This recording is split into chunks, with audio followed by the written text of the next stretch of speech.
on the strategic work, that is human connection, empathy, and strategic growth, basically. So that is one thing that I think the myth. Second one, I would say AI, it lacks empathy. People feel that, but again, that being said, this is again another myth that I would want to burst, because it is giving you data. In fact, it is going to support empathy by providing whatever that employee needs by surfacing the data that AI has captured, maybe by doing sentiments analysis or anything like that. So that is also one of the thing that I would say. And again, third one, this is very common, that AI is not for us. It is only for tech companies, but it is scalable across industries and functions. Like you can use it anywhere. So I would think no, that's what I would want to sum up. Thank you. Thank you, Priyanka. Thank you very much. Vidya, two myths of your industry that you can help us burst. One is AI is going to replace the drivers. Uh, that being my latest assignment, AI is definitely not going to replace drivers, at least in the near future. It requires to learn a lot. We need to train it on a lot of aspects to behave like a human. So AI is definitely not going to behave like a human in the near future. That's one. Another, uh, a lot of AI advocates keep on telling that AI is not going to take away jobs. AI has already started taking away a lot of tech jobs. So we are somewhere in between. It's not that AI is going to take away all the jobs, but it is definitely going to kill certain jobs. And of course, it's not going to do everything for you. There are certain things which require human interventions, which require the human intelligence, which is built upon the genetics of millennia. That is not something which AI can wipe out within a couple of decades. That being said, it is here to stay. Each one of us needs to understand how to use it, because it's again it's a tool. If we look at the tool as a tool, it's definitely going to be a lot of use for all of us. Thank you, Vidya. Thank you, Vidya. And I would like to resonate with all of you on all your observations and suggestions about how we are stuck between what's actual and what's mythical. And AI is the tool which actually, for me, it actually summarizes the data from across the globe, gives me a perspective to make an informed decision. But it cannot replace my brain, my experience, my analysis. So my take is, like you rightly said, Vidya, that it is a tool. And like Priyanka and Meena said, it can be used to build the empathy and sensitivity towards our employees so that we are more connected to them. Today, we are running, everybody's in the rat race, and we really don't know. We don't have time to talk to our neighbors. Okay, when it's a job and someone resigns, is when you actually sit down and say, boss, what's your problem? If we are using AI to capture information, sensitivity, problem statements, like Jay said, that we are analyzing employee satisfaction, analyzing employee expressions, analyzing employees' performances, the whys and the whats, and the bar charts and the graphs, it actually gives us a preempted alert before the damage happens to take an action. So, my take here is that the myth that AI is replacing, yes, it will replace the mundane jobs. I'll give you an example. First, we had no washing machines. Then we had semi automated washing machines. Why? We had a washing here and a tumbler here, right? Then everything came into one. Then we had a heating. Now we had fully dry washing machines. What has happened? Do we still have maids in the house? Yes, we do. Do we have maids doing our jobs? Yes, we do. It's just that they do a different job. Their skill requirements are different. Our skill requirements are different. So, as there is evolution happening, the people using those tools, their skills have to be upskilled and updated. So, my simple understanding, and in simple words, I can say use it as a tool, not as a threat. All right, coming to the next set of sequence of questions, we have here such valuable, experienced women, and I don't think we can get away without an example. So I would really, really appreciate that we start discussing what has been your experience in the near future. AI is not 20 years old, but it is there for quite some time. And we have been using it consciously, unconsciously on our phones, on Amazon, on all the websites, on purchase portals, and now in our day to day life, in our work culture also. So I would like Priyanka to start with what has been your experience in terms of how AI has helped you? Has it been an enabler or has it been a disruptor? Can you just share some light from the employer's point of view or an employee point of view so that all the trainers, all the faculties here get a little insight of what the corporate is asking for and what we can provide to them? Sure. Thank you, Anuradha, and definitely. So I'm going to share my experience, but I have just not limited the examples that I'm quoting here from my own organization, but I am sharing from couple of another organizations as well. So I am sharing my screen again, another set of slides. Okay, so yeah, HR has come a long way. If you remember, we all the HR professionals, they used to have like no bunch of papers with them. So it transformed from paper documentation to Excel to HR management systems, and now AI is the next leap. It is helping us, as I said, like no make smarter, faster, and more human-centric decisions.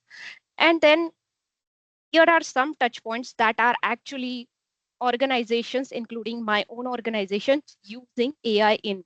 So in onboarding, in talent acquisition, like no resume screening, I'm talking about, there are various tools that are enabling the HR professionals in my organizations and other organizations as well. We have HireView, we have Pymetrices, we also have LinkedIn Recruiter AI. I think that is something that almost everybody must have seen the ad in LinkedIn.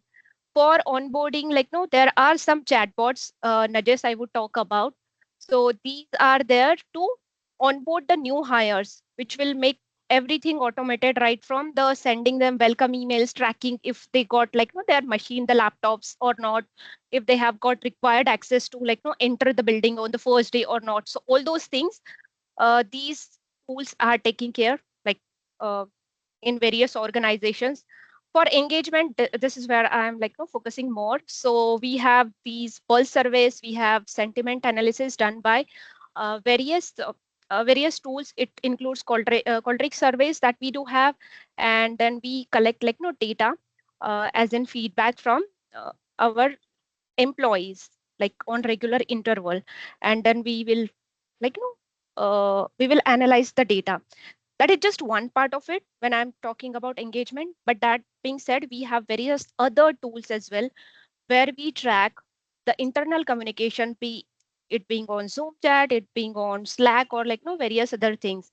And then these tools, they track whether the employees, they are showing some kind of like no signs or some kind of, because it is analyzing what is their pattern, what is there something happening which is like no going towards showing the direction is maybe downward in terms of morale.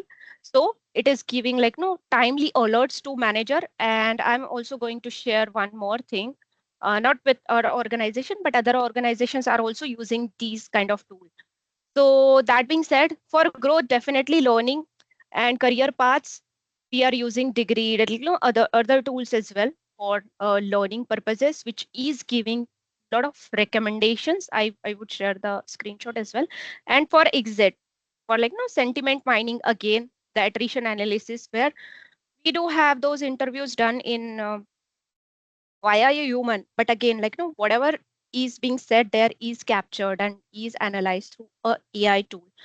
This is enabling our HRs, as in how they can help employees better way. So I'm just giving couple of things here. So chatbots I did mention, and I mentioned like no Qualtrics AI. So some of the dashboards that it has sentiment dashboard. Okay, the chatbot is 24 by 7 available for employee, could be for help desk, could be for any basic queries, that you generally ask HR, maybe like, no, I need to go on a vacation and I need some email, like some document from HR. Where do I get it? So it's a simple query, like no chatbot can answer it anytime. I have used it so many times.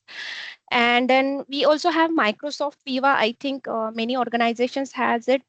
It again analyzes like no all the data, the time that I'm spending in various meetings and like no whatever emails. In fact, emails as well. It will like no give me, it will remind me that okay, you haven't responded to this email, even though you have like no marked it very important or you have tracked it for something like that.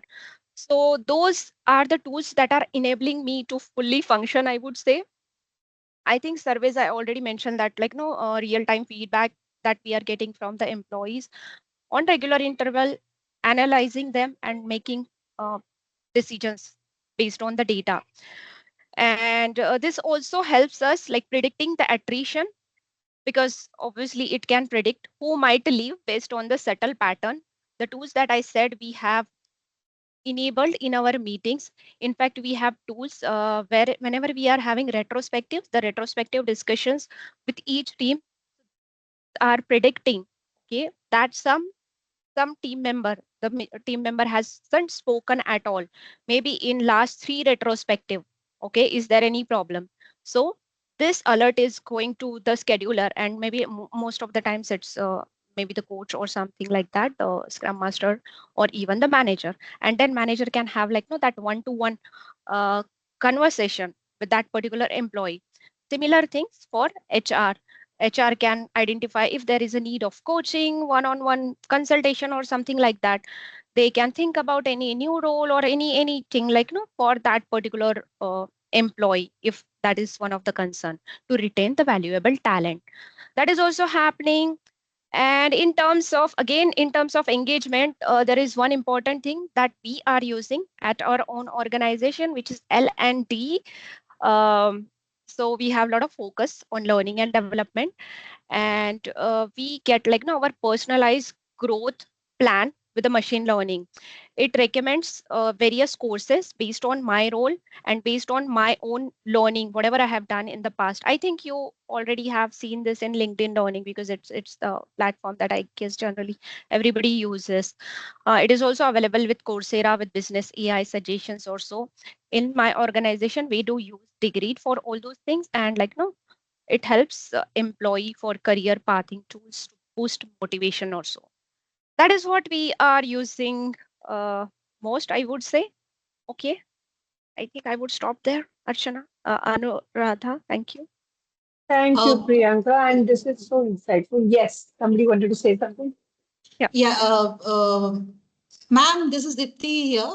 yeah. There's a Yeah, Dipti. question in the chat box. There were two Yeah. questions. One question is by Miss Neelam Totlani. She wants to know which tools are being used to tap pulse survey and sentiment analysis.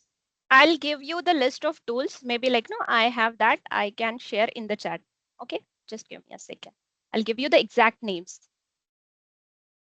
Perfect. And the second You question can is throw continue some on. light on the balance scorecard with relation with AI. So, balance scorecard with relation with AI, Priyanka. Would you like to Okay. say something on that? Yeah. So I'll go to next slide then again. Okay. I had uh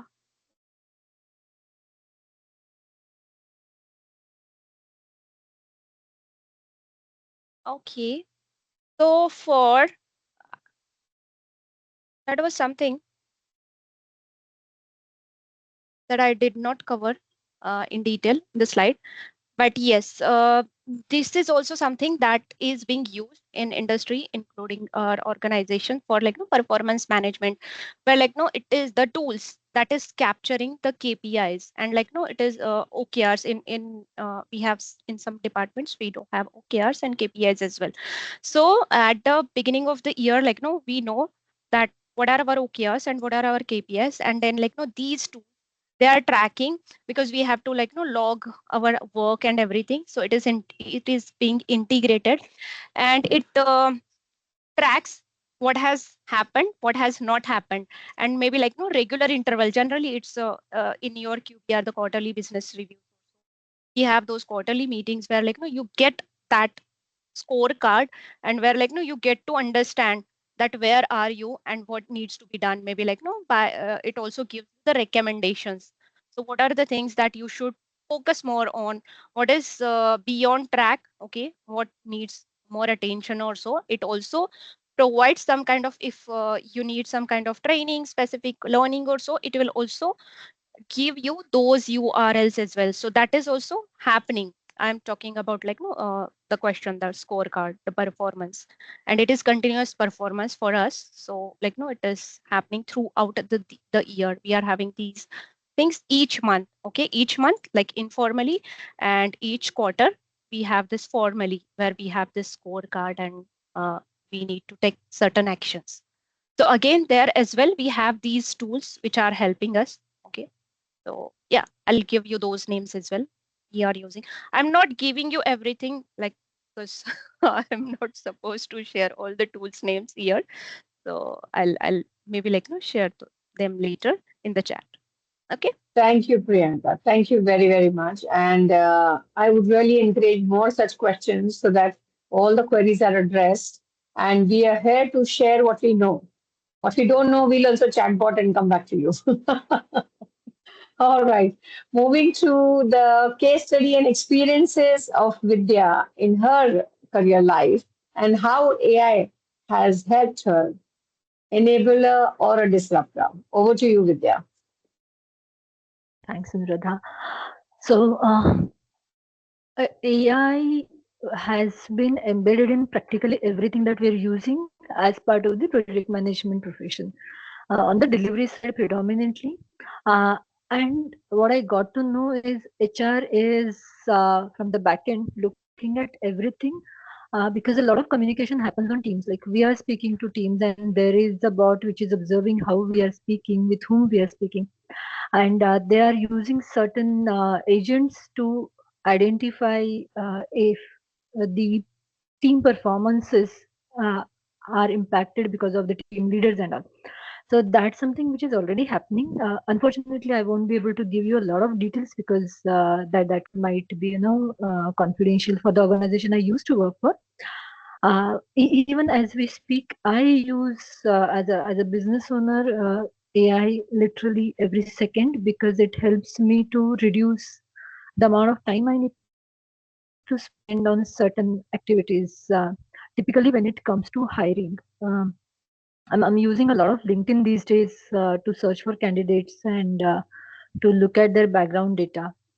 On the flip side, Priyanka talked a lot of good things. Probably I'm someone who can talk about the things which are at risk.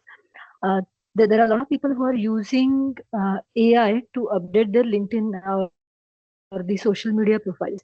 And for someone who has been through 5, 6 profiles uh, on his or her own, it's very easy for that person to figure it out. Okay, is this a real profile or is it a profile created by AI? So when you are going back and talking to your students, please uh, take this information back that it's good to use AI, but please remember that it's assistant, it's AI assistant. It's not your clone who is supposed to make your profiles and send it across. So it will help you to make sound or look better, but you cannot use it for faking up the profiles. So this is another area which I'm using a lot. But unlike Priyanka, who is using a lot of customized AI tools, I'm someone who is using the tools which are already embedded in the system. Like I use Copilot from Microsoft a lot of times. I use Gemini a lot. I use Notebook.lm a lot. These are the tools which are available and everyone is using. So even HR can use all these tools in order to be better. But the area where delivery and HR typically intersects is the performance management or the balance scorecard, as we were discussing. And that's an area where putting all the teams meeting on AI with the support of AI agents and trying to figure out what exactly is happening on the delivery side, so that when it comes to the performance reviews, specifically in a time when there are a lot of layoffs happening all across the IT industry, uh, AI can definitely help to ensure that the companies are not losing out on good talent just because of the the advice that is coming from from the peers or from their bosses. So uh, of course AI is there; it can be used, but uh, with a caveat that it is still an assistant. It's not a full blown or full fledged system. Yeah, back to you, Anuradha. Thank you, Vidya. Thank you very much. Any questions for Vidya from her industry? Anything in the chat window? Ma'am, All right.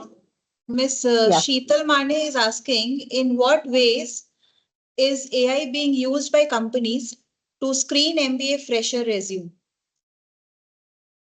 Okay. So, Meenal, would Okay. you like to take that? Vidya, you would like to take that?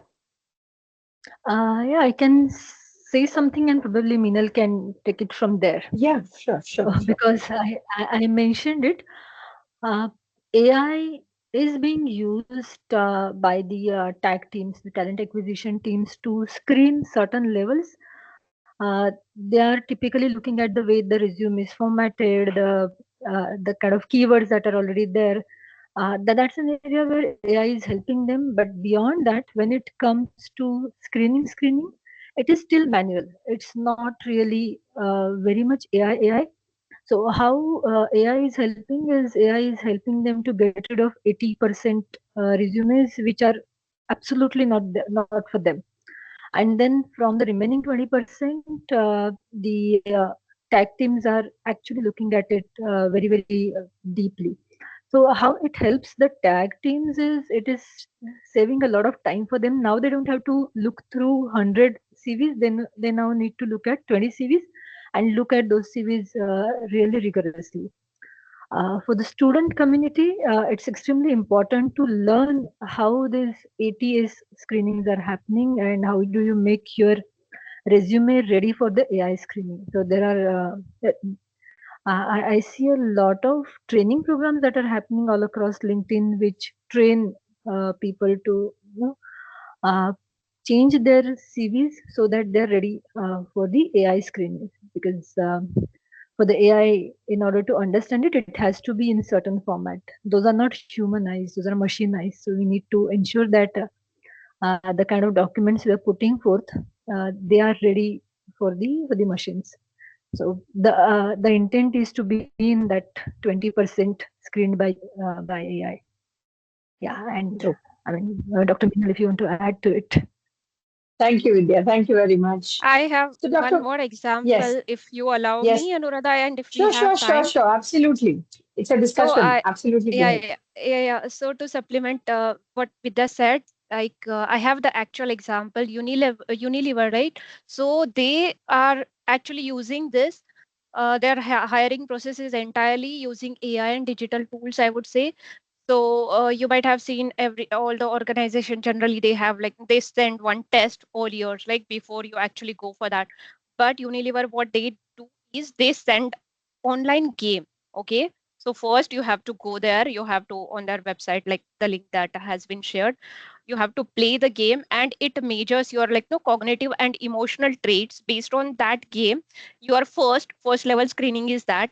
Then they have like no a video interview with AI bot, I would say, and based on like no whatever, however you are performing in that video interview with that AI bot, then if you are screened, then you are actually going to reach human recruiter, and then like no, then the entire other Wow. process of hiring happens. So this is actually Very happening. nice. Very nice. Very, very interesting. But is it for the freshers? Uh, well, it was. I mean, I have experience as experience, Experienced, right? but Because I'm freshers sure. probably will go bonkers in Yeah, the first shot itself. But it's a yeah. good approach. Gamification is the key thing nowadays because children understand graphics. The children understand interactive solutions. So I think it's a perfect way to go ahead. And I think Sheetal ma'am must have got her own answer for this. So let's move to Meenal. And Meenal, would you like to share your experiences of using AI in your work culture as to how has it been an enabler or a disruptor? Sure, Anuradha, thank you. So I can recall a few instances that reminds me of my PhD days when we are talking about cloning the resumes or copying from some other thing. Because when I submitted my PhD thesis, so I was also subject to plagiarism checks. And today also we are having a lot of plagiarism tools like checking the plagiarism in the resumes. Also, these are available online also that can help to find out if somebody has submitted the cloned resume from someone or this is the actual one. Apart from that, whatever Priyanka has shared with her experience of Unilever, so I also happen to had a word with or a meeting with some of the organization. I'll not name that company. So that is a kind of startup. They are into this kind of support where they are checking the resumes of the candidates. Then they are conducting the written test also, online written test basis the skill set. Like if somebody is coming for analytics, somebody is coming for Java, somebody is coming for C, C++ and whatnot. So they are conducting the written test. After that, they conduct the AI based, like bot based interview. And after that, if somebody wants to go for the human based interview, they can go for that. Definitely, we did it like we had a call where they were trying to pitch their services and to have a tie up with our company and all those things long time back. But yes, these services are available in the market. So definitely that is one way where AI is being used in the entire process of HR. Apart from that, I'll come to the original ask or the question that how it is helping or is it actually an enabler or a disruptor. These days, there is a buzzword in the field of HR, that is HR analytics, where we are actively using the analytics, machine learning, AI in the processes of HRM, in the different functions of HRM. So I'll phase out or I'll divide the entire HR analytics process into four parts, like the way we do for our analytics processes. It starts with the descriptive analysis. So as the name suggests, that descriptive analysis where we are describing the behavior of the employees in the organization. So we are trying to assess the behavior of people. We are trying to find in case there are certain anomalies, how they are behaving, how they are reporting, how they are coming to the organization, and all those things, where we use the measures of central tendency to understand their behavior. So this is a kind of exploratory data analysis. So Jay sir mentioned about one solution in terms of dashboarding. So this is something which even we are implementing in our organization. So we have created one solution in the form of a dashboard where we have put all these KPIs about the employees, like what is the overall profile of an employee, for how long he or she has been with us, what is the absenteeism rate, what kind of planned versus unplanned leaves are there with the employee, what is the how, when are they reporting, are they coming late every time on work, in terms of SLE meetings, so how frequently are they missing their SLEs. So their entire portfolio or all the details related to an employee are reported in the into the database and then into the dashboard. So that dashboard of course automated in a that is refreshed in an automated way. So that gives the behavior or that reflects the behavior of different people in the organization. So that is the descriptive analysis. Now again, it is very easy still to see that how people are behaving, but the real challenge comes that why are they behaving in that particular manner. So in that case, the role of diagnostic analysis comes, where we go for data mining, where we go for data grilling. We try to go for some kind of correlation analysis, some kind of regression analysis. Certain models can be run to identify that if somebody is showing this kind of behavior, so what can be the reasons for that. So where we try to find out that if somebody is showing absenteeism, so why this absenteeism is there, why they are taking so much of leaves and all those things. So we try to diagnose the behavior, and again basis certain surveys, basis certain maybe some exit interviews or certain like whenever we conduct these surveys in terms of finding the NPS score and all those things. So we try to diagnose that if somebody is mentioning, the people are mentioning that they don't like this or they don't like this, so what could be the possible causes. So using certain models, this diagnostics is run that why people are behaving in that particular manner. So definitely that can help to understand the employee absenteeism and to help in employee engagement also. Basis this entire analysis, the third stage comes where we go for predictive analysis. So again, in terms of predictive analysis, again, there is one research by Deloitte which says that more than half of the organizations, like approximately 50% of companies, they are currently using predictive analytics for workforce planning and employee retention. And 20% more are aiming to do the same thing. So in this case, as the name suggests, that predictive analytics, like we try to predict the behavior of people in terms of employee retention or employee attrition. So to what extent are we expecting that people will go away from us, they will part ways from us, or for how long, like what is the expectation they would continue with us, so what would be the behavior with us. So that is the third way, like of finding out that how people would stay with us. At the same time, in terms of manpower planning, maybe in next few years and few months, that what is the expectation that we would scale our operations, or we would be needing more manpower, we would be needing more people, because in this case it's not possible, or it is not so easy the way we do in the cloud computing, that we can have all the resources available, like pay as like you would be getting all the new resources as you demand. So definitely we need to plan well in advance. So predictive analytics can help us here to find out that what would be the manpower requirement in coming days and coming weeks or coming months. Last but not the least, prescriptive analytics. Now, basis the descriptive analysis, diagnostic analysis, and predictive analysis, here comes the time where certain suggestions or certain recommendations can be given.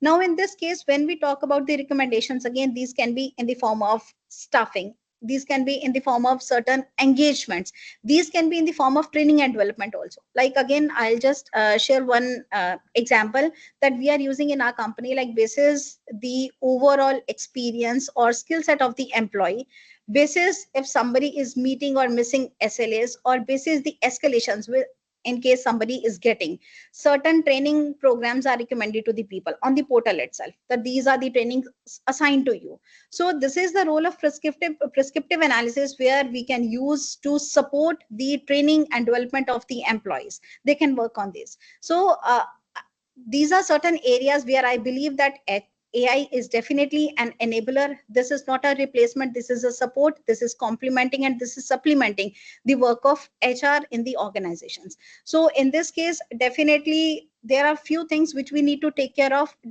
As I already mentioned, that we should not over rely upon the automation. I understand that we are using certain models to come up with some outputs, but definitely we cannot go for the entire automation. Some kind of human intervention is used. And secondly, one solution does not fit all. So if I have created one model, definitely it is not possible that this model will be applicable to the associate level. This model will be applicable to identify or predict the behavior of manager level versus the top executive level. So one solution does not fit all. Whenever we are using the AI or machine learning models in our HR functions, so definitely we need to ensure that we are having some human intervention. At the same time, we have to be very particular basis, because garbage in, garbage out. So whatever kind of data we would be inputting for the model, accordingly we will be getting the outputs. So while putting these models to come up or to generate the outputs in terms of behavior identification for people, these factors should be taken care of. So I believe that yes, definitely AI is an enabler to the HR function. Thank you, Meenal. Thank you, Meenal. There is a question in the chat. How are organizations dealing with over reliance on keywords in resume, as it may reject resume containing relevant information but may not match the keywords?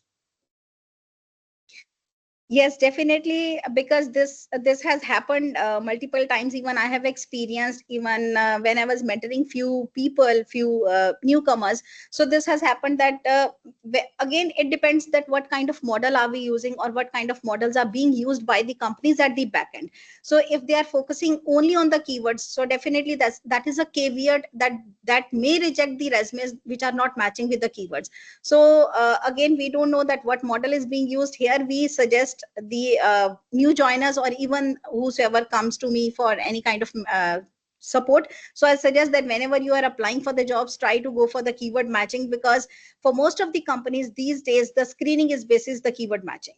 because as we are going to be dependent upon AI, so that is one caveat.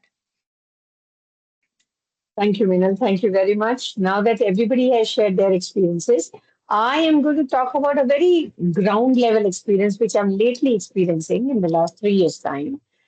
So it's let me just share the story instead of just sharing the inference. So I was interviewing a bunch of people immediately after COVID because there was a lot of layoff happening in my organization. And as we all know, as Ms. Renu, I think, just asked, that people make resumes using keywords and they make sentences to match the keywords and then they try to map their work experience or internship based on the keywords. So earlier on, it was what you know, refine it, and then position it. Now it is what is required, refine it, and position it. So it's just gone the other way around, absolutely the other way around. So when I was earlier on, when we had Naukri.com or Monster.com and these places, they have bots running with keywords in it, right? So you make your resume, put in those keywords, your CV gets picked. You go for round one, round two, round three, you get hired. Question is, can you retain the job? If you're a quick learner, you will be able to retain the job. As faculties, as trainers, as careers, as mentors, our job is to bring that skill in them. These are tools to enter the system. But are we building their skills, their upskilling attitude, their go getter spirit, the problem solving, the critical thinking, planning, risk assessment skills to address a problem on the job? That's the key.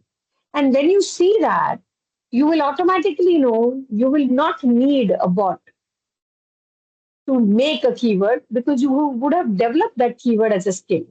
So the story I'm talking about is when I was hiring these people, I got lots of resumes for just 3 vacancies that I wanted. I had about 60 odd, 59, 60 odd resumes, and oh my God, I was like, oh my God, how am I going to screen this? Yes, we all are tech people, so I also used chatbot. I used a screening mechanism.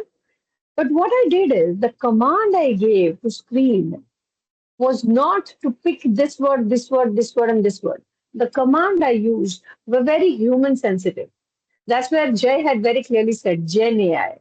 You generate and you program, you train your AI as per your expectations, as per your ask. And that sensitivity was built in my commands such that I got right people. And there was one guy, trust me, in fact, the other people still laugh at me for hiring this person. He was like, I'm not sure whether you're a movie buff. I'm a big movie buff. So there was this guy, Rajpal Yadav, in a movie where he had to be told, तुम अंदर जाओ एक गिलास पीने का पानी लेके आओ और यहाँ टेबल पे रखो. So that was the instruction given to them. Otherwise, it would be like pani lao. So he got a balti of water. नहाने के लिए नहीं, पीने के लिए. So he got a jug of water, no glass. So when I saw that, I realized that bot is like that. You give them instruction to the T and they will give you output to the T. Sadly, the hiring is happening in a manner where we have people experiencing from 1 year to 10 years to 15 years experienced people sitting in HR. First level is always given to 1 year to 10 years. And that's when you don't know what to do. So when I hired this guy, I gave my instructions in a manner. When I picked him up, I had to literally give him those instructions in the first 3 months of my job, his internship with me. कि तुम ये यहाँ जाओ, ये करो, click add, and then come back and save and then show me that level. But one thing I could not train him on, which was his loyalty, his sincerity, and his go-getting spirit. He started with me on a package. Okay, this is, I don't know whether I should say it. He started with me on a package of 24,000 rupees per month because he was just 2 years experience. And he quit just now in May. And he's got a new job and the package is 1,30,000 in a span of 3.5 years. So I can say one thing, that I picked him up for my personal reasons because I wanted someone. I cannot teach attitude of learning. I cannot teach curiosity. I cannot teach honesty, sincerity, perseverance, resilience, but I can teach technology. So, as teachers, my personal take is I can upskill this child if he doesn't know the technology, if he doesn't know words, but I cannot upskill an attitude or a habit. So, my take is for children that we are trying to hire, let's focus on the skills, the attitude, the mindset, the thought process behind getting a job. It's okay to say that okay, I want a house, I want a car, I want to travel the world, work abroad. Fine, excellent. But how? So I always ask these kids the same thing. You need to have your five W's and one H in place. As an HR specialist, what is the set of questions that they'll ask? Mention your key strengths and weaknesses. Why have you joined this place? What do you want to achieve? And blah blah blah. They're asking the same mundane things. What is our X factor with our children? Our X factor is use AI to make yourself better. And I have very evidently used it with this child who joined me in 21. He quit this year, May. So, in a span of 3.5 years, this child has moved from 24,000 package to 1,30,000 ka package. And he's doing fantastic in the multinational organization. Yes, I do feel a pinch that mera kaam chhod diya. But bottom line, he's growing. And I can tell you, I started my company in 2000. My first employee then was on 4,000 rupees.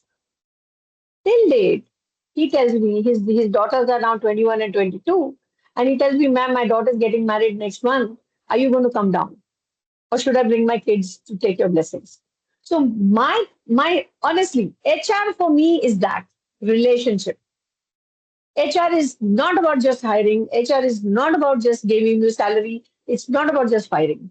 It is about a relationship. So there are phases of HR: hiring, retention, firing. There are retention has many subsections in it. I focus on retention. If your student is a quality material, you and the attitude is to get it, solve it, no matter what. AI will be an enabler. But if the student is, I want to break through, I'm okay to compromise on my character, my skills, my sincerity, my honesty, it's a disruptor. May not be a disruptor now because this is a short term game. He's got the job. But retention is a question mark. So, this experience of mine has honestly convinced me that we need to work on building attitude, right approach, right skill. Technology of AI will be an enabler. Coming back to the facts, I have actually experienced in. I'm working with DY Patil now, and I'm handling about 4,800 students at this point of time. And I can say one thing for sure: our students are very smart. They actually can handle um, more than we can anticipate. As Priyanka said, start with the game. Understand their cognitive skills, understand their receptivity, understand their problem solving skills, understand their thought process when there is a critical situation, understand their risk assessment skills of option A, option B. Then again, Vidya also said that it is a disruptor for people who are doing mundane jobs. If you expect your life to go on easy, without upskilling, without maneuvering, without growing and value adding to your career path, then you are bound to lose the job.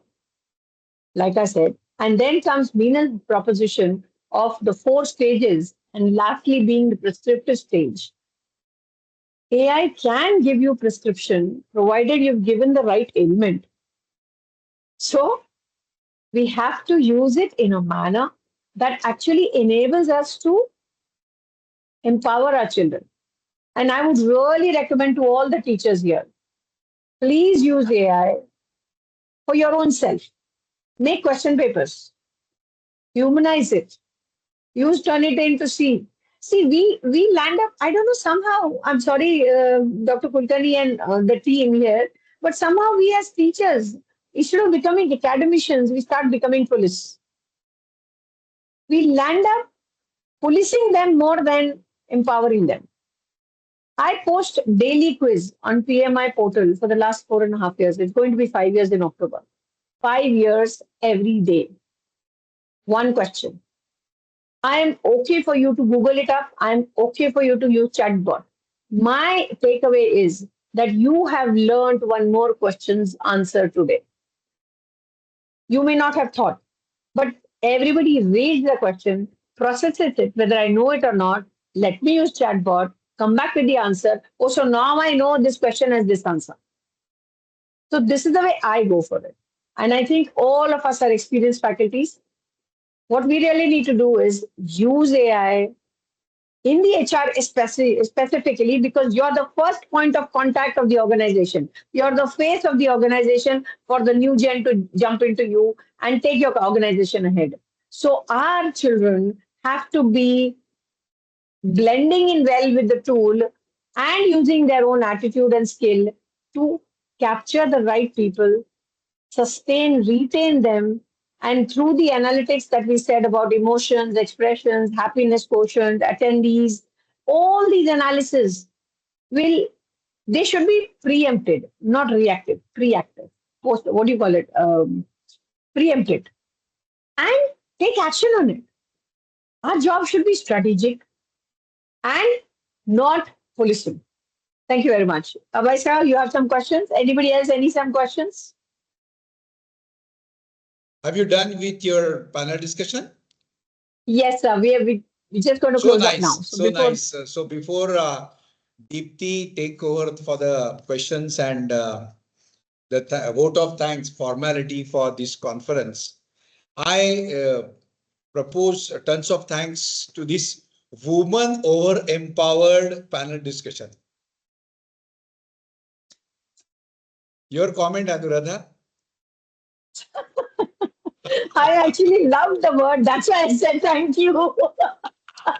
Can you show me your face? Because when I you're have my camera smiling, on, see, sir. yesterday I got a feedback that the workshop, the FDP, whatever you call, was quite monotonous because people were not participating.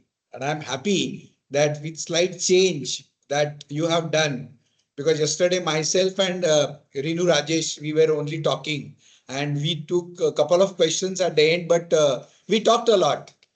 But you also Okay. talked a lot, and being woman, as I say, why over empowered? Because you are all working. Many of them Yes. are banks, one of them doctorate, Vidya and you, I know personally.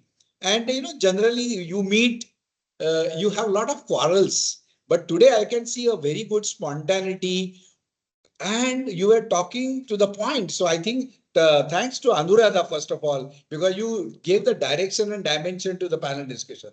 Then I Thank you, think sir. Vidya, Minal and Priyanka. So nice of you that you could drive the panel discussion in the right perspective, the way our academicians and other members wanted. I just wanted to have few notes because I was worried and afraid, because most of the time what happens that we always talk against technology. But when I see the transition from engineering, I use log table for calculation of derivatives and mathematical computation. Yes. And in the Log last table. year, I Yes. used FX81 calculator, scientific calculator. Then Very true. when I joined Escape Bearings, I used desktop computer, and now mobile computing and cloud computing. But I Right. never saw less in creativity, but I like the point that you addressed, that was innovation. And that is where critical thinking will not be hampered. So Yes. yesterday's my hypothesis was AI will support and not substitute HR is underlined. What is your comment on this? Absolutely. All four can take. So I would like to say yes, 100% it is going to support. And we just have to understand how to use it in the right perspective. Like we said, there are some guidelines, there are some rules, there are some ethics to every tool. It Yeah. can be used, like you can use it for hacking, you can use it for support. So as faculties, we have to draw a framework or a grid.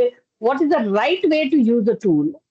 For us to be able to guide them, we have to use it first. And once we have guided them the right way, we also have to guide them with the first or second outcome, then they're on their own. Because children today are fast learners and they don't need to be handheld for 5 examples. One example and we are good to go. So my support is yes, it is a supporter, enabler, and here to change a lot of things. We'll not do mundane jobs, we will do strategy thinking. We are all doctorates. We have Yeah. spent donkeys years doing research. Okay, but we landed up doing admin and policing. Let's get back to our doctorate. Let's do innovative, strategic, informative decisions and make the children's life better. Yeah. Priyanka, So I Vidya. think on this comment, Dr. Meenal seems to be more joyful on your comment. Dr. Meenal, can you add some more dimension with sentiment analysis, which I can see from your face, sentiments? So because I spent a good tenure of my career in academics, so Okay. definitely to some extent, not of course fully, but yes, to some extent, what Anuradha is saying, that sometimes academicians, like, because I was also teaching MBA graduates, so sometimes we do kind of policing. So, but I believe that gone are the days where this kind of setup was required, because today these students are fast learners and they have the access to latest technologies. So sometimes they know what even we don't know. But yes, this is Very the true. time where there is a need for the appropriate guidance and mentoring, so that they use it for considering as an enabler, rather than using it in the negative way, or using it for some negative or some destructive manner. So that kind of guidance, that kind of direction is there required. And again, as Anuradha rightly mentioned, that as teachers, as academicians, definitely it becomes responsibility of we people also to use it first, because we need to lead by examples. So once we are able to get the outcomes of using them, or including them in our outcomes, so definitely we can teach them. Only one example is enough for them. Dr. Meenal, I agree with you, but if I see the facts of this generation, because Deepti, as a PhD student, has nicely narrated the transition of this generation from instruction based to discussion based to debate based to negate based. I always say, instead of denial, I'll say debate. They say debate. Why me? Why me only? And why I should do this? Before I go to Priyanka, I just wanted to say that today I interviewed some of the management students. I was asking a question simple on probability. Forget this prescriptive, descriptive, and predictive analytics. I just asked, what you see when you start a cricket match? The simple answer what I was expecting was the toss as a process. The girl could not answer. Then I said, okay, in a stadium you see two umpires going, two captains going. Okay, what is the process? She was unable to answer. Then somebody suggested, "Arey, toss." Then okay, she did not answer. I just asked a question: what is the probability if you are two captains, because two girls were sitting, what is the probability that you will win the toss? Again, she was unable to answer. Now, my point is, when you talk about use of AI, giving direction and dimension to student, this is what thought process we need to educate. And I think if you explore the self-learning of the individual, AI will be successful to do that. Because I don't believe online MBA will help. Online management training will not help.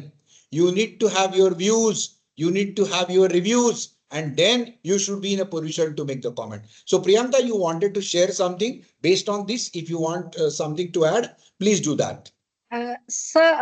Before we go to Priyanka, I'll like to add two things. This is my historical experience. Number Okay. one, as academicians, because when I entered this profession, so definitely I had certain challenges. But I learned one thing: whenever we are going to a classroom of 60 people, 120 eyes are staring at us, and 60 creative minds are sitting in front of us. So whenever we are going to that particular class for some topic, definitely we need to expand the horizon of our knowledge to that extent. Definitely nobody can know everything, but at least we should try our level best, so that we can answer, or we know about all those things. If we don't know, we need to go back to them the next day or whenever it is possible. No, Meenal, actually, my point of view of today's question was, what was, she said, I want to go to business analytics. and she was unable to answer simple statistics of 50% probability of getting the toss win by a captain A or captain B. So this is how I wanted to question that her. is that is going to be my second point, with due respect to every academician sitting on the call. But one thing we need to ensure, that rather than going for very core classroom teaching or talking about only theoretical things, definitely there is a need to put lot of practical examples. That is one thing I have learned, or which I believe, No, because I agree with you, but I would like to dwell here upon, because my point today was, when a girl want to admission business analytics before she takes the admission, and she is not knowing the probability of 50% chance of winning the toss. When you don't So, know the occurrence of huh. the event for a process, how can you think of becoming fintech analytics? And that's what and So, they are Abhay analysis sir, pushing. can can teach I techniques. add to this? Can Yes, I? Sorry, Anuradha. Meenal. I would like to Yes. add to this because I just recently faced this. I took a lecture for BNA section of MBA, and I was asking them, okay, we want to do business analysis. I said, okay, what is business analysis, and so on and so forth. You're right in saying that children are not processing; they're expecting chatbot to process for them. They're not thinking. And Absolutely. earlier on, we remember all our relative landline numbers. It were 5-digit landline numbers. We never had a directory. Our parents would ask us, "Arey, Mama ji ka number bata. Arey, Chacha ji ka number bata." And we knew it tak like this. Today, to remember also, they Google. Okay, so now we've gone one step ahead to even use chatbot and AI to even do the basic processing. So my take here is to supplement what Meena said. Let's do experiential learning. So the way Yes. I teach is I do not open a single slide in my 2 hour section class. I am just teaching, involving, and then I give slides for them to read and correlate what I taught with the theory. And then immediately next class, first 10 minutes, there's going to be a quiz of the previous class and then the class starts. That way, what happens is you taught, you gave text to reinforce, and then you reproduced, and the cycle is complete. If we follow that kind of academic pattern, I am very sure. Yes, we may take two sessions extra, but if we are able to do that, we are actually giving them, because theory is available on YouTube. There is no point teaching them theory. We have to teach them how to connect it to real life. And you rightly said it's a need of the hour for them to do experiential learning, to understand how to implement and where they are planning to go and what is the pathway for it. I think Priyanka has some last takeaways to add to this. Priyanka, would you like to? Yeah, sure. But again, I'm going to share slides. Anuradha, I, I'm a And slide don't person. feel Sorry. offended, Priyanka, because Yeah, I think that if you put your slides, the students and the participants, let us say 60 students sitting, they will be focused to see Infosys AI for engagement and retention. So that the focus point gets clear, and then you add on to the slides which are written. right. Go ahead. Okay. Yeah, so before I go move on to key takeaways, just couple of more examples. So we do have this Infimi app in Infosys that is being extensively used. I wanted to let you know. So they do use their own AI model, I would say. Zoe bot is the name, and they use this extensively. It is integrated with like no their entire thing, not only with learning, but again, as I said, their leave management, their leave management, their performance tracking, everything. So as I was saying earlier, it tracks their sentiments, it also predicts the attrition that I was like no referring earlier. So this is a great example how AI can drive engagement and retention at scale, because it's a like no huge company you all are aware of. Similarly, for IBM, they have this Watson. This is in the industry for a long time, I would say. In fact, they're this AI engine, they're also sharing this with other organizations. It proactively predicts attrition and suggests interventions. Help, I would say, for big organizations where managers they receive timely alerts that this is what happening, and they can like no take appropriate actions. They also suggest better internal mobility programs. So like no, if this person is not speaking maybe in this particular set of people's group in the meeting, but the person is very vocal, participating actively in this particular set of meetings, then maybe like no there is a suggestion from the bot itself to the manager of that particular person that we can either think of moving this person to this team or so. this also give them higher retention of their top performers. So it just not helps with retaining talent, but everything with it. Now, this is what before we go to the key takeaways I wanted to mention. I think this has been covered by everybody in bits and pieces. I'm just putting it together on a slide. So there might be bias in training data. Okay.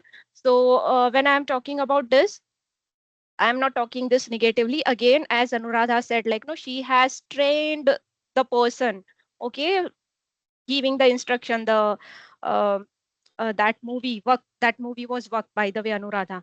Okay, Akshay Kumar starrer.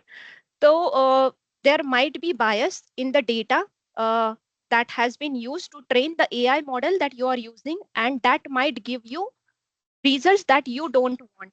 Okay, so take care of that.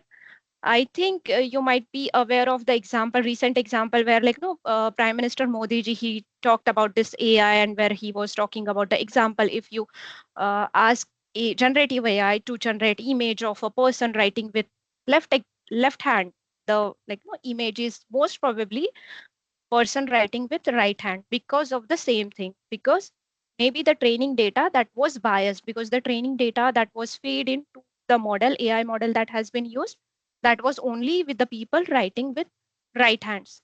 So we need to take care of that before we actually go in, like, no, AI adoption. Also, we also need this is something with that has overly, like, no, mentioned again and again. We don't need to make we need to make sure that we are not over relying on AI predictions. Okay, human intervention is necessary at all stages. So that is one thing that we need to take care.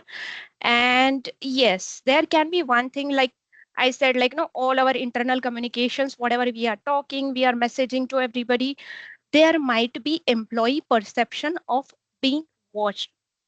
Everything that we are talking, we are chatting with friend, chalo chai ko, that is also being watched. That might happen. So I think, like, no, to for this problem, there can be only one thing: transparency, the communication, clear communication. HR can mention, like, no, put on the policy documents and everything, that this is what you are being tracked on, or everything. Ethics is the key, I would say. Again, so aggressive AI use without maybe like any transparency with the employees would backfire. So that is one of the watch out that we would want to look for. And as in any transformation or adoption, like even in agile, there was one thing, like, no, change resistance. So that might come as challenge if you, or like, no, agile sorry, AI in HR. So people might be resistant to change. It could include your senior management. So you need to uh, look out for that as well. Data privacy, of course, you need to look out for. You need to make sure that, like, no, proper policies are in place before you actually go for that. And then last, not the least, key takeaways. Summing up, HR, it makes us smarter. Okay, we don't need to be colder with AI. It We must stay accountable, and all the decisions that we are taking must be, like, no, human centric, even if we are using the AI. As I have been repeating, it enhances, it does not replaces HR. Yes, AI is not replacing the jobs. Vidya said it is replacing the mundane job. Yes, it redefines them. So that's what I would say. And yeah, it is a tool for empathy, efficiency, and empowerment. And it helps HR become more strategic and employee centric, as I said earlier as well. So we can embrace it with confidence and clarity. We can empower HR to make more human decisions by the adoption. I think that is all I wanted to share. Thank you. Thank you, Dr. Good. Good. Minel, you made a very nice conclusion of the discussion. Sorry, Priyanka. Priyanka, Yeah. you made a very nice. Being a professor, I changed the name. So sorry, my RAM is getting corrupted. Okay, fine. Basically, I just wanted that this panel discussion can be continued, but due to lack of time. But as an HR human resource, I always say that since I worked in production company called Escape, I said human resource as a capital, it is not one of the factor of production. And you always have to see the people side of productivity. A lot of Six Sigma Black Belt project which I work, I found that is the factor which is very important. So actually, when HR has to balance the productivity metrics, they have to see employee dignity as well. Because in the companies where I work, I think the dignity plays a very important role. And Priyanka rightly mentioned the secrecy, privacy, and dignity is very, very important that HR should see. The second important part which I wanted to highlight is that job displacement. See, there are some mundane job and repetitive job which you are talking about.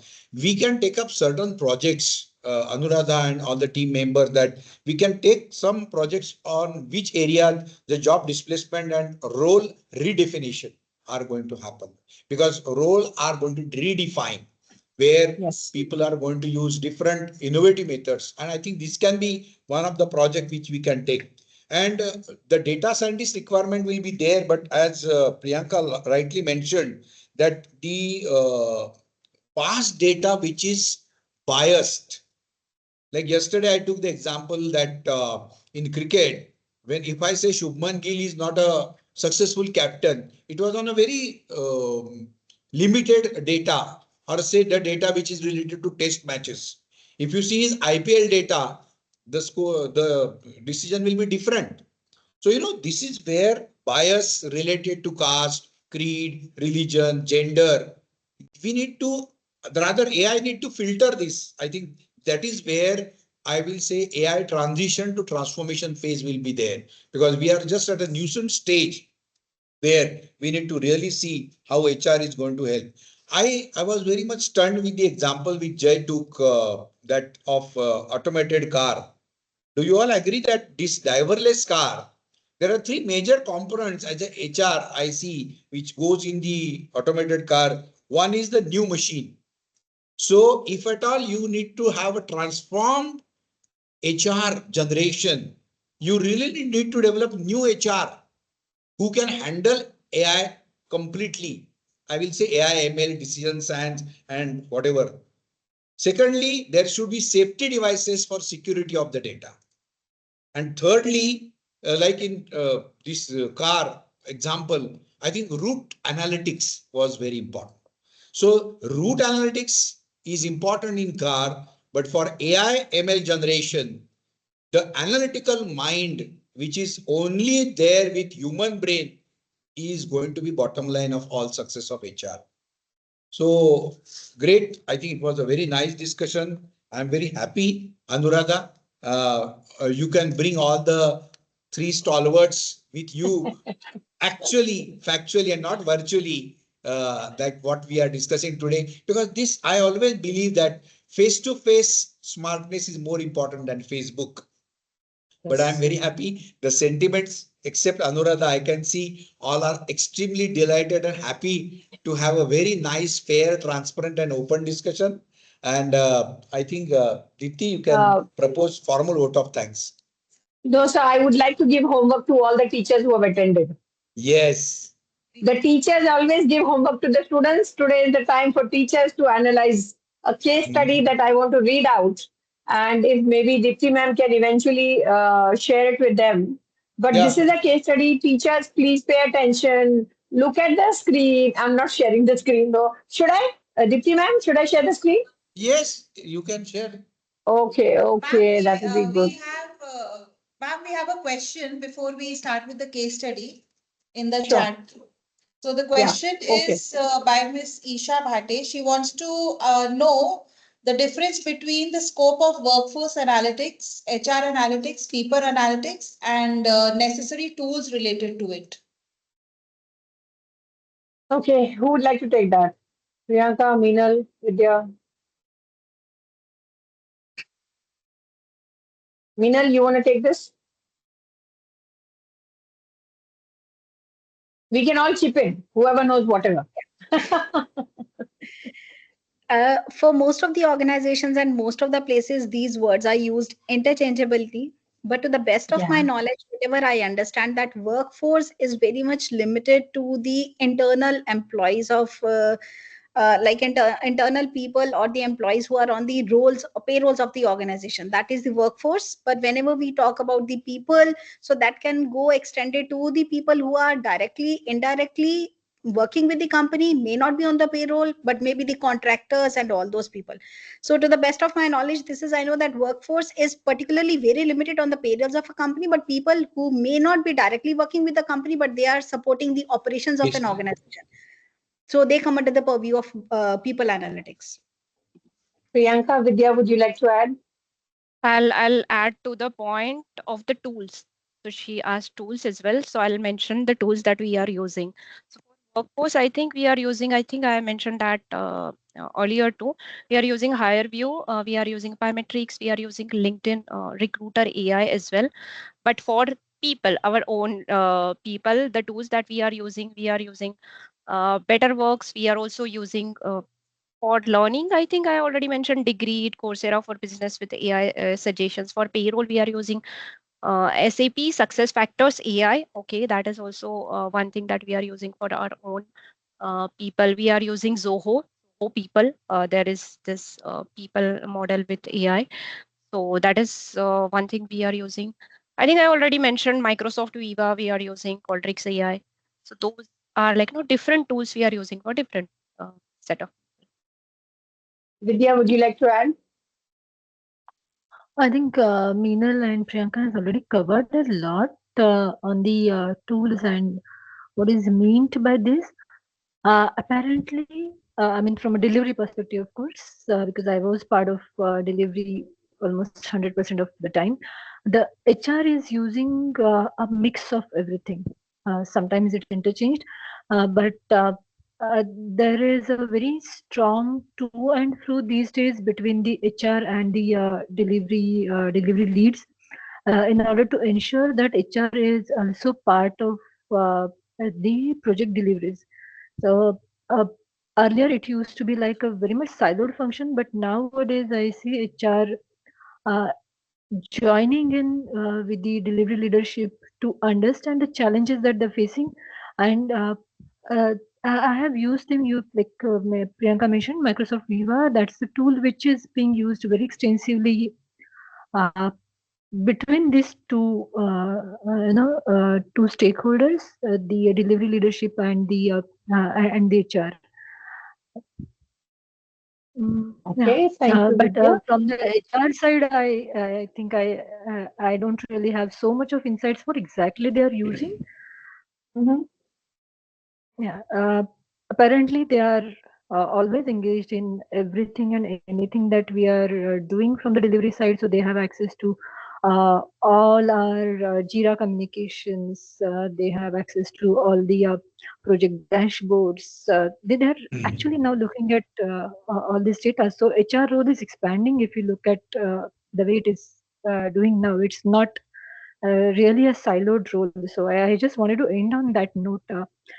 If people here are thinking that HR will sit in one of the cabins and they'll just look at the screens and do their job, those days are gone. Now HR is uh, quite engaged with the workforce, and that engagement is not just at the hiring and firing level or the performance management level. It's literally on a day-to-day basis because the problems are day to day when we are dealing with humans.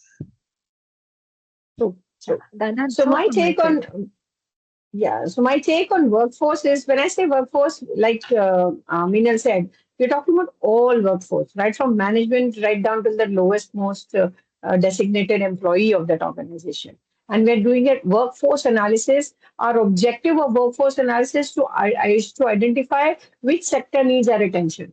When we're doing HR analysis, we're doing the performance of the HR in terms of their strategy, their policy, their recruitment techniques, their hiring and firing techniques. But when we're talking about people analysis, that is a subset of a workforce analysis wherein we are doing focused analysis of a particular segment or a particular department or a particular category of people. So all of this is used as part of the HR in a whole perspective.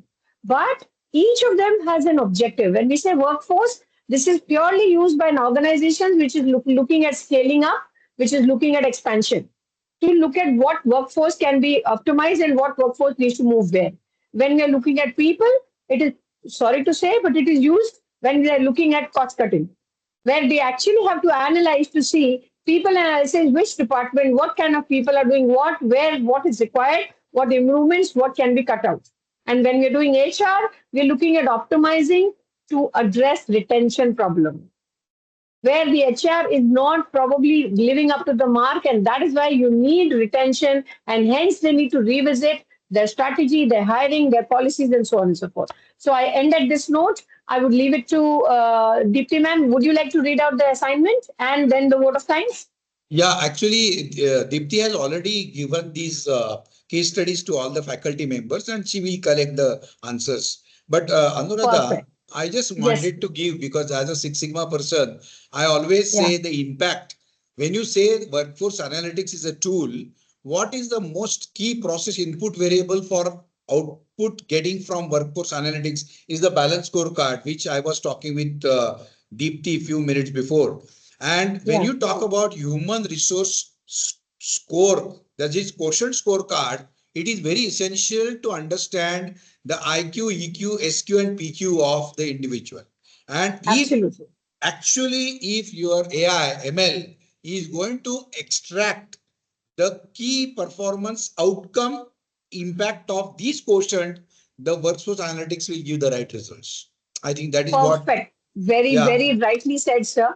Because yeah, what thank is you. essential now is using it the right way to Yeah, get your right output, right. not the Now, generic output. Now teachers के लिए homework हो गया अभी अनुराधा तुम्हारे लिए homework मेरी तरफ से जी बोलिए when we'll sir. meet we'll have a healthy discussion on that how to Yes, sir. train human resource to interpret and override AI decisions when needed because that is the area with very big question mark in the transition state. Absolutely. Are you with me?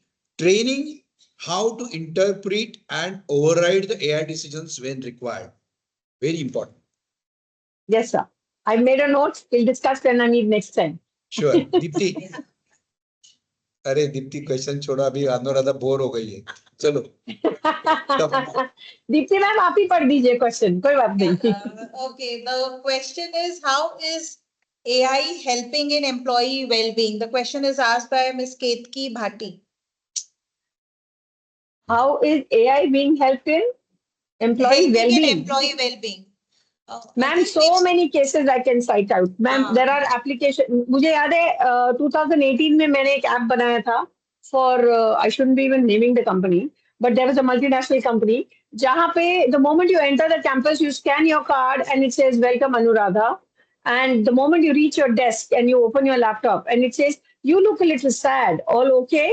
You need a cup of coffee?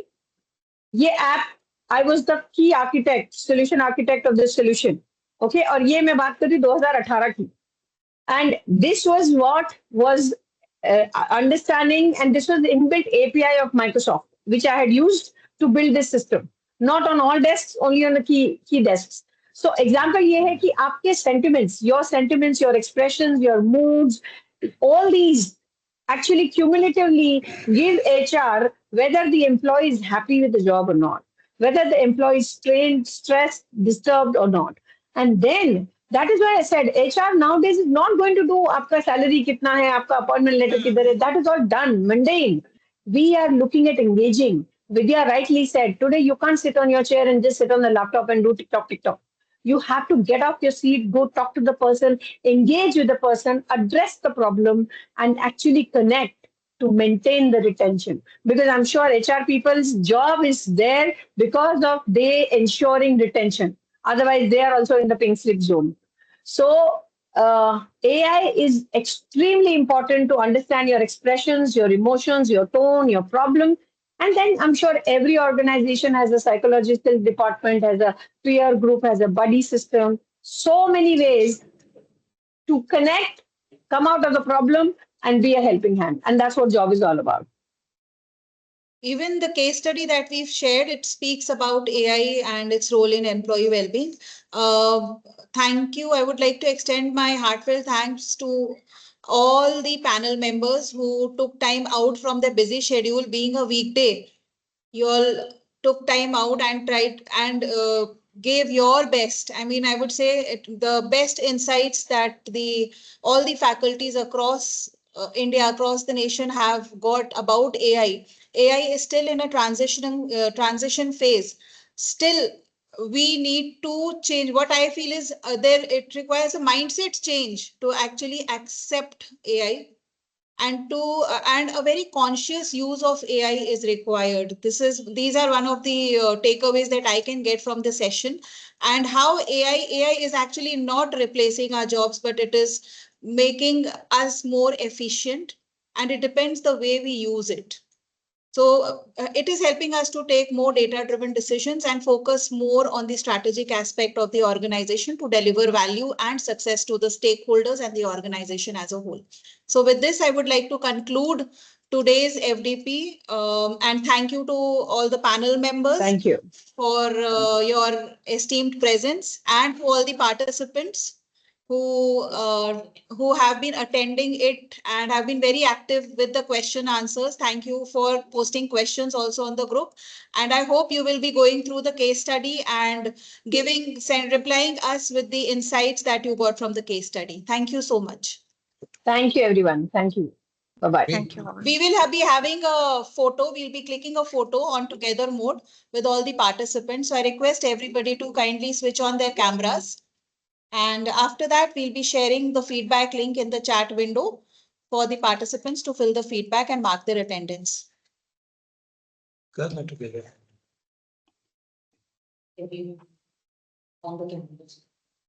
Sir, आप मैं किधर तुम तुम्हारे इस पे हो ना? हाँ. ठीक है.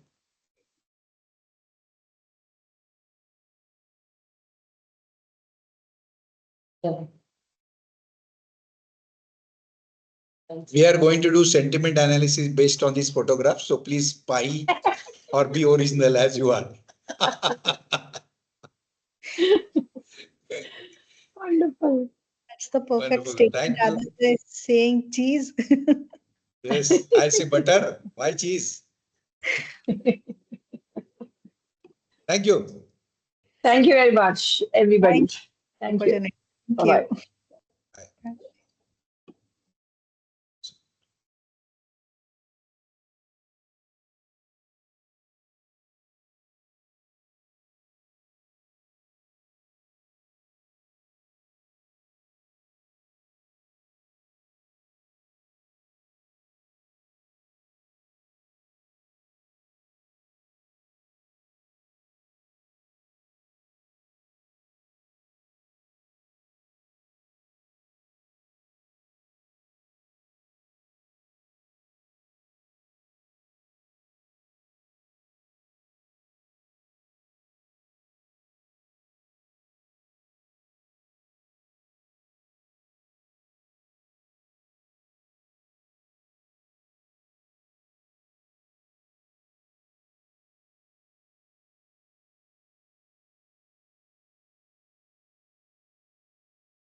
राईस वाले काढले नाही तिथे.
Hello.